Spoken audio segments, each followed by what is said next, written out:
He stood by the window, watching the wind blow through the curtain, and felt not age, not the moment, but something else, familiar as if already lived through. A face flashed in the reflection of the glass, a child's, but in its eyes there was the melancholy of an elderly man. He blinked, and before him was himself again, an adult, with a network of fine wrinkles and a look filled with questions. Sometimes he would dream that he would wake up as an old man, sitting on the porch of a house he had never built. The wind would carry the scent of childhood, and the old man would smile, as if everything had happened before and would happen again. And then he would wake up in his body, young, and he couldn't tell which dream was real. Sometimes he would hear the voice of a mother who had long been gone, and sometimes the voice of a child who had not yet been born. He found old photographs in which he did not recognize himself, but remembered that moment, how his hand held the ice cream, how the light fell on the floor, how the wind smelled of dust and sun. And it seemed as if he was there now, not remembering, but living in this moment, as if the past had not gone away, but simply turned the corner. Sometimes he would sit in a chair and feel the pain in his back, not as a symptom, but as a memory. And at the same time, he would feel the lightness of a child running barefoot through the sand. These sensations overlapped, as if someone were turning the handle of a record player, returning the record to the middle, then to the beginning, then to the end. But all the sounds were happening at once. People around him were talking about the future, making plans, waiting. And he increasingly caught himself thinking that the past was returning not as a shadow, but as a guest entering without knocking. That the future was already here, in these strange feelings of déjà vu, in dreams, in premonitions, in words that had not yet been spoken, but were already heard in the silence. He began to understand. Time is not a path from point A to point B. It is not a line. It is a spiral, spinning inside him. Sometimes he was on the spiral of childhood, sometimes on the spiral of old age, sometimes in between. All of this was him. All of this was now. He stopped being afraid. He stopped trying to hold on to the moment or break into tomorrow. He just sat there listening to the clock tick, and he knew it wasn't counting down the minutes. It was singing a circular song he'd heard before and would hear again. And in this strange peace, where the beginning was the end and the end was the beginning, he felt for the first time that he was alive. He stepped outside and the air seemed unusually thick, not from the heat, not from the humidity, but from the number of times that seemed to flow into that moment. Each step echoed in the feet of different ages. There he was, 5 years old in sandals, his knees in the dust. There he was a teenager, angry at the world. There he was, gray-haired, stooped, walking the same route, but with a different heart. The world no longer seemed coherent. It had become layered. The branches of the tree he walked under were the same as they had been 20 years ago, but now he felt, not just saw, how they had been both then and now. Not a memory, not an image, but the living presence of all time. People told him, let go of the past. Don't be afraid of old age. Live in the present.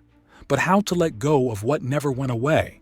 How to be afraid of what is already happening in other layers of his own soul? He began to write, not to remember, but to hear. He wrote lines in which adults spoke to children who were not yet there, and children consoled old people who were no longer there.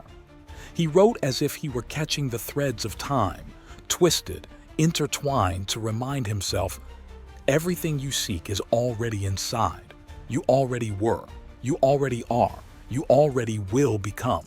And in that strange clarity, that quiet acceptance, he began to notice others who lived like him. Old people with childish sparkles in their eyes, babies whose smiles were too wise to be accidental, passers-by whose faces suddenly took on familiar features, as if he had known them once or someday. He did not seek explanations.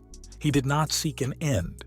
He simply became more attentive to the dream, to the gesture, to the wind, to the light on the wall, to these imperceptible vibrations in which time whispered, "You don't walk through life, you spin inside it." And maybe he has already lived through everything, maybe just getting started, or maybe it's always inside the spiral, where every moment is eternity, and every eternity is a moment. Sometimes he sat by the water. The river had become especially close to him, not because of the sight, not because of the sound, but because the current resembled the movement of his own soul. The water did not move forward as it seemed. It swirled, flowed around, returned. He noticed how in the same curve of the wave there was childhood and loss and first love and a forgotten tomorrow. He looked at the reflection and saw not just himself, but many. The looks overlapped each other.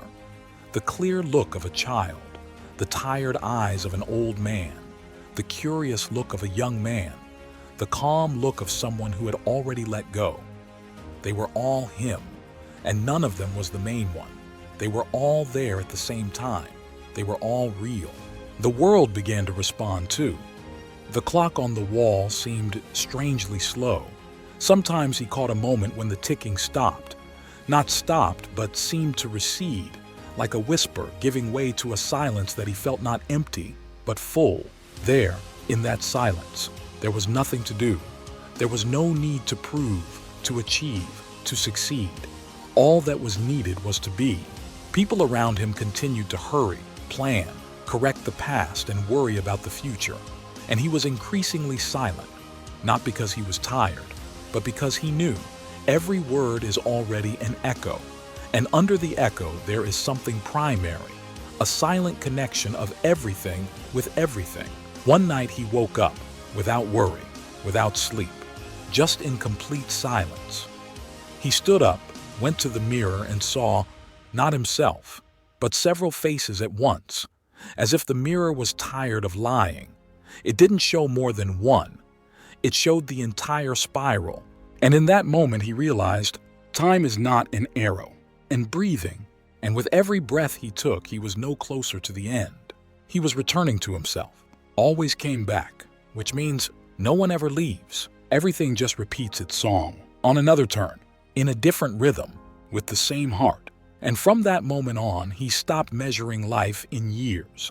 He stopped counting the days he had lived, celebrating birthdays or anniversaries. All of this became like footprints in the sand for him, necessary but temporary.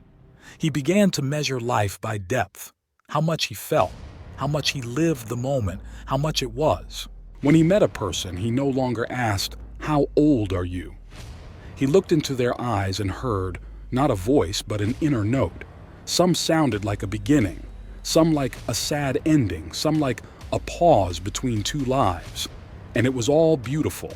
It was all true. He increasingly saw reflections of himself in the eyes of others. Not in the sense of, "You are like me," but in the sense of, "You are also me," but at a different turn of time. He began to feel every person is the same center, but with a different bend of the spiral. And therefore, there is no need to envy, condemn, chase. Just be there, be attentive, be gentle. Sometimes he heard echoes of the future in the children's voices. Sometimes he heard the whisper of the past in a crack in the wall. And all this added up to a great, wordless understanding. Nothing is lost. Everything is preserved. Everything swirls in its own rhythm like rings on water. The splash of one time always creates circles in another. One day, while sitting under a tree, he felt a light wind, and it was as if a voice came with it. Not from the outside, but from within. You thought time was moving, but it's you who circle around him. And at every point of this spiral, you are all of you, without a trace, just in different shades of light. And then he closed his eyes. Not because I'm tired, because I understood. With his eyes open, he saw dreams, and with closed ones, I began to see the truth. And the spiral of time, like gentle music, continued to sound in him. He didn't know what turn he was on now, and it didn't matter anymore. With each passing day, he felt less and less the boundaries between events. Everything that had once seemed separate, the first touch, the last loss, a chance encounter, a deep silence, now formed a single pattern, like threads in a carpet where you can't pull one out without touching all the others. He no longer said to himself before or then. He said now, too, because sometimes he looked at the sky and felt how in that same sky he had once already searched for answers. As a teenager, a child, an old man, and perhaps someone he had not yet become, people began to come to him for advice. They felt that he knew, not with words but with his presence. He did not give ready-made truths, did not lecture. He simply was. And this being was strangely healing, calming, returned others to themselves, although they did not always understand why. He watched the leaves fall and felt time fall, not down, but inward. Each fallen leaf was not about the end, but about the transition, about how the form goes away, but the essence remains. He himself became more and more transparent to himself, less I, more is. And in this dissolution, there was no loss, there was peace. One day, he remembered a moment from his childhood, standing in the rain, arms outstretched, laughing. And suddenly he realized he had never left. That rain was still falling. That laughter was still there. It had simply come full circle again and returned different, and yet the same. And then he had the feeling that everything he had ever sought, meaning truth, eternity, was not somewhere ahead. It had always been in the center, in what did not change while everything else swirled around it.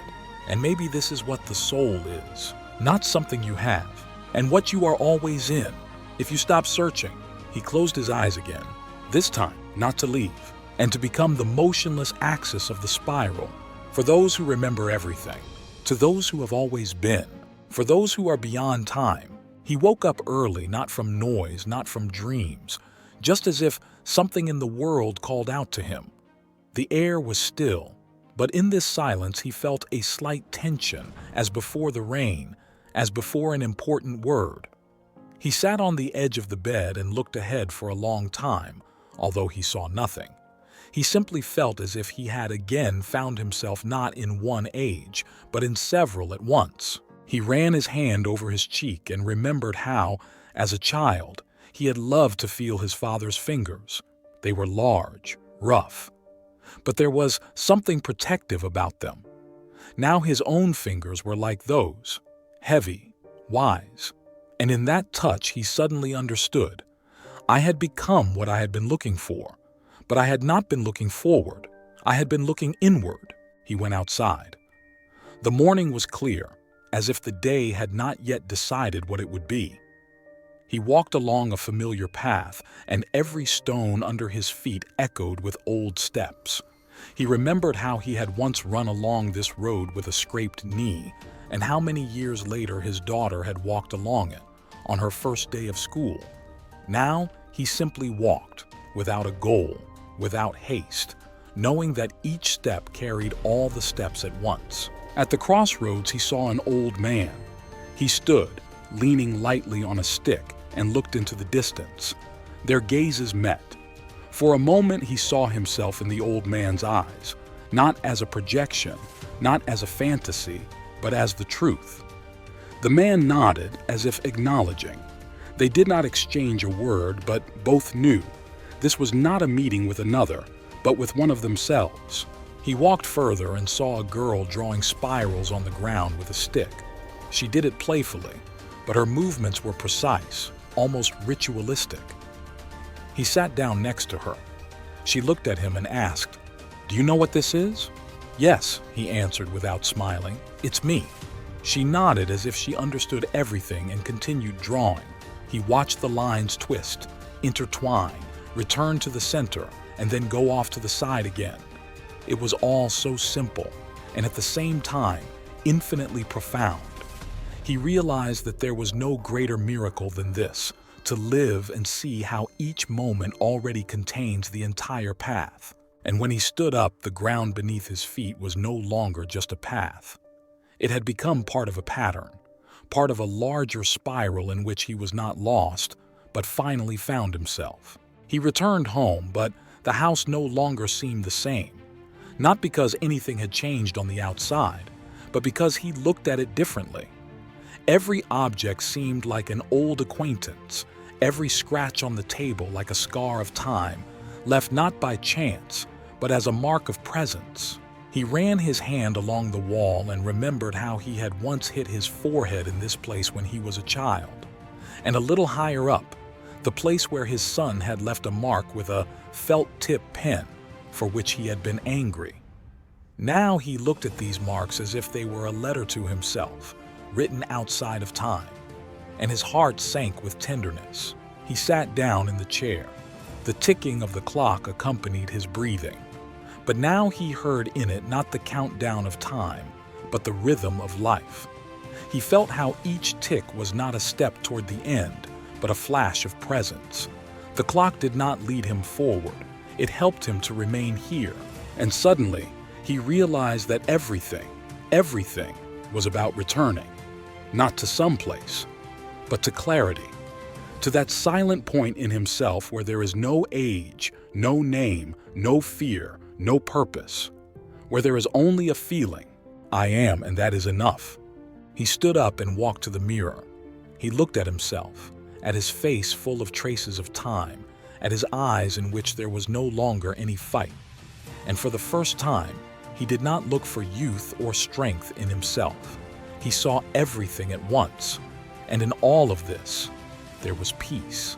He said out loud, barely audible, "If time is a spiral, then I am its center, and in this quiet confession, all desires to become someone, to prove something, to return somewhere dissolved." He did not become better. He simply became himself, in fullness, in the crooked lines of memory, in the losses he had lived through, in the joys that would not be repeated, but would never disappear. He went to bed without thoughts, without plans, without expectations, only with the feeling that sleep is not a break, but another facet of the spiral. And perhaps when he closed his eyes, he would find himself again by that same tree in childhood, or in the morning light of old age, or where there is no time at all. And all this will be correct, because everything has already happened, and it still exists, simply on a different turn. That night he had a strange dream. He was walking down a long corridor with clocks hanging on the walls. They all showed different times. Some were moving forward, others were moving backwards, and some were just standing. He walked past them and suddenly realized, this is not time. These are memories, each living in its own rhythm. He stopped in front of one. There were no hands on the dial, just light. And he saw himself. Himself, 5 years old, on his father's shoulders. Then as a teenager, in tears because someone had left. Then as a man saying, I love you for the first time. Then as an old man just looking at the clouds. All of this was happening at once, and it was all him. And at some point, the corridor disappeared. Only light remained, without form, without boundaries, but there was a silence in it, such that you could hear the very essence in it. He didn't know how long it lasted. There was no long or instantaneous. There was simply presence. When he woke up, the sun was gently touching the windowsill. And he understood. Dreams are no longer separate from life. Everything is intertwined like breathing and the silence between breaths. He was simultaneously awake and asleep, a child and an old man, a beginning and a continuation. He stood up, poured himself some water, took a sip, and that was enough. There was no need to start the day, no need to achieve anything. Everything had already begun long ago. Everything had already been achieved in the fact that he simply was. And at that very moment he realized that he was no longer afraid of anything. Not loneliness, not old age, not loss, not even death. Because death is not the enemy of time, but its inner turn. Not the end of the road, but a subtle turn back to the center, to oneself. He went outside and the world was the same. Birds, people, noise, wind, cars. But now it all sounded like great music, which he had heard in fragments before, and now, in all its depth. He did not know whether this morning would be the last or the first, and in this ignorance there was freedom.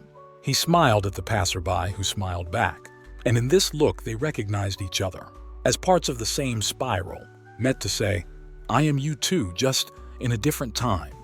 He walked aimlessly, letting his feet choose the path themselves, and the streets he had walked 1,000 times suddenly became new, not because they had changed, but because he had changed. He no longer looked for special places. He saw that everything was special if you look from the inside. He went into a small cafe on the corner where he rarely went. He ordered tea and sat by the window. He watched people pass by, some in a hurry, some laughing, some talking on the phone, some just walking with their eyes downcast. He looked, not with his eyes, but with something deeper. He saw whole stories in each face, the beginning and the turning points, and what had not yet come. All this was like a look through the glass of time. An elderly woman sat at a table nearby. She glanced at him briefly, and he sensed that she too was one of those who remembered without words. Their eyes met for a split second, and in that silence a whole conversation was heard. "Do you feel it too?" "Yes, we are coming back." He didn't know where he ended and where the world began. Everything began to breathe in a single rhythm. He felt the day passing through him, as if it wasn't he who was walking through time, but time passing through him, leaving soft waves of light and meaning on his skin. He thought of death again, not with alarm but with curiosity, not as a point but as an unraveling of a knot. Perhaps beyond it the spiral simply unfurls and becomes transparent, or perhaps it continues, but without a center, without a self, without form, only awareness, only light, only breath. He left the cafe, walked past the park, stopped by a tree. He leaned his back against the trunk, closed his eyes. He heard the birds singing. He heard his blood flowing. He heard the world spinning quietly and rhythmically, and he realized he had become part of not history, not a path, not a biography. He had become part of a movement of consciousness that calls everyone to return to themselves. And then he opened his eyes, looked at the sky, and said nothing, because everything had already been said. Silence knew everything, and the spiral continued its eternal, gentle rotation. He stood by the tree for a long time, not feeling the time. It seemed as if the tree itself was breathing in unison with him, its bark pulsating barely perceptibly, as if it held all the memories of the earth, and his too. And suddenly, he understood. Nature had always known that time was not a straight line. It was never in a hurry. A leaf that fell from a branch does not die. It returns to the soil to become a tree again. He looked at his hands, at the wrinkles, at the veins, at the subtle tremor in his fingers. These hands had held many things, faces, books, tears, doors, and all of it remained inside them. There was no fatigue in them. There was history. There was knowledge. There was presence. A light wind touched his face, and he suddenly heard a voice, not an external one, a voice that seemed to come from far away and at the same time from within. It did not speak words. It was like a feeling, like a flash in which the mind falls silent and the heart recognizes. "You don't have to go anywhere. You're already there, where I've always been." And he suddenly realized that all this time he had not been looking for a path. He had been looking for a point of peace, and he found it not in the future, not in achievement, not in explanation, but in this moment, in this breath, in this pause between thoughts. Minutes passed, maybe hours. He didn't know and didn't want to know. He felt everything around him freeze, not stop, but simply align with him. The whole world became a mirror, and he was reflected in it. Not a person with a name and a past, but a form of light that had temporarily taken on a body in order to live, to remember, to let go. He returned home, but now, even home was not a place. It had become a space in which everything had happened and was continuing to happen. He passed by photographs, but he did not look at them as then. He saw them as now. After all, the spiral does not differentiate between moments. It connects. He went to bed that night and there was no fear in the darkness. He felt his breathing slow, not from exhaustion but from trust, as if he were giving himself back to someone who had never lost him. And maybe when he fell asleep he would wake up as a child, or in the next turn, or without a name at all. But it didn't matter now, because he found out life is not a journey from birth to death. Life is music. That spins in a spiral, always coming back to the silence between the notes. At night, he found himself again in that light without walls and forms, where there is no body but there is clarity. There was no sleep in the usual sense, rather a deep return. He did not feel like someone. He simply was, as if inside the center of a huge circle, where all roads converge at one point and everything had already happened. He saw faces, familiar, forgotten, not yet met. They looked not with their eyes, but with their presence. And he knew them all, not because he recognized them, but because he had always known them. There were no distances between them, no before and after, only an infinite togetherness scattered across different times. Then he was back in his body. He woke up without moving. The morning was quiet, like a whisper after loud music. He lay there, looking at the ceiling, and felt that returning to his body was not a limitation, but a gift, like breathing in so that he could breathe out again into eternity. He stood up, slowly, moving as if each gesture were a prayer. He didn't want to speak, not because there was nothing to say, but because the silence now spoke more. He drank the water, feeling it penetrate him, as if connecting everything that had been forgotten. And that day he began to write, not for someone, not to preserve, but to set free. He wrote not stories, but moments, not thoughts, but sensations. How the morning sounds, how a tree feels under your hand, how the space between words is silent. His notes had no beginning, did not lead to an end. They were like breathing, inhale, pause, exhale, pause, alive, real. The people around him continued to live their straight path, measuring success, age, time. And he was disappearing more and more from the linear fabric, not as lost, but as transparent. He could be in the room, but also be somewhere else, in a memory, in someone's prayer, in the silence of the rain that he once heard. He didn't know when he would disappear completely, or if he would disappear at all.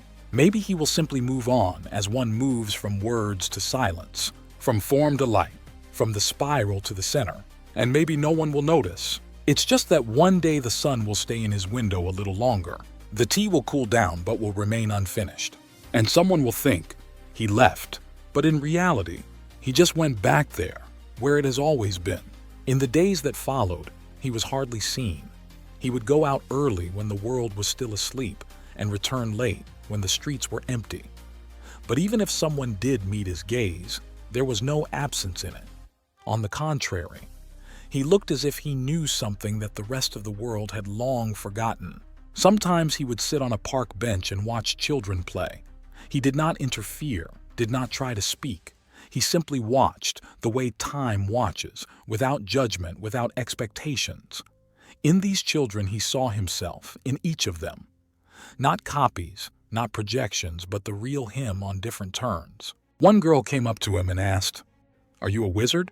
He looked at her, smiled quietly, and replied, "Not me. It's just how time plays." She nodded as if she understood everything and ran away, leaving behind a laugh, light, like the ringing of bells from another world.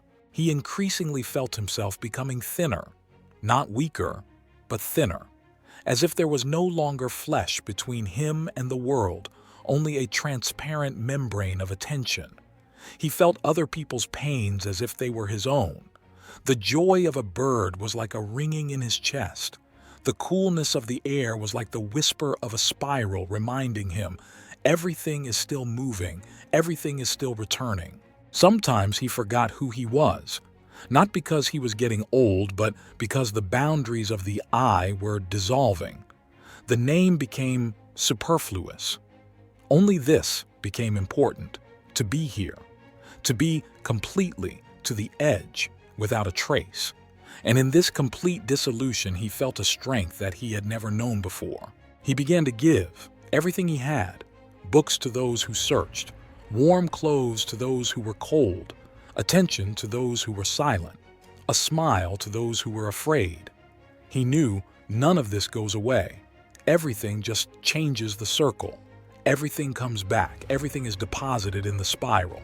And one day, no one knew exactly when, he simply disappeared. He didn't die.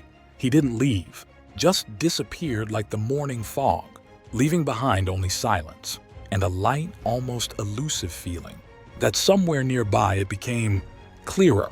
Some remembered him for a long time, but no one could describe who he was. Just a man, some said. Something like a sage, others said. And someone said, it was as if time stood still next to you, and you realized that you were alive. And maybe he really didn't disappear, and just returned to the center, to where there is no beginning, no end, only light, and the spiral, which is still sings. And when everything settled down, and the days went on, and the world returned to its noise, only a thin, almost elusive memory remained. Not of a person, not of a face, not of words, but of a presence, of a strange silence that sometimes touched people in the most ordinary moments, in a pause between phrases, in a ray of light on a windowsill, in a light breath of wind through an open window. Those who knew him began to see differently, not immediately, unconsciously. Some began to look at sunsets longer. Some began to listen to music not with their ears but with their hearts. Some simply fell silent in the middle of an argument because they felt that the point was not in being right. And in each of them, quietly and imperceptibly, a spiral was unfolding, the same one that had no beginning or end. It curled in words, in dreams, in glances, and it reminded everything happens not once but always. Everything that is important is not lost. It returns in another form, in another person, in another breath. And somewhere, in the very heart of time, he was still there. Not in the body, not in the name. And in every moment where someone is truly here, where someone feels that everything is connected, that nothing disappears, that the spiral continues to spin, and the song plays, without beginning, without end, just always.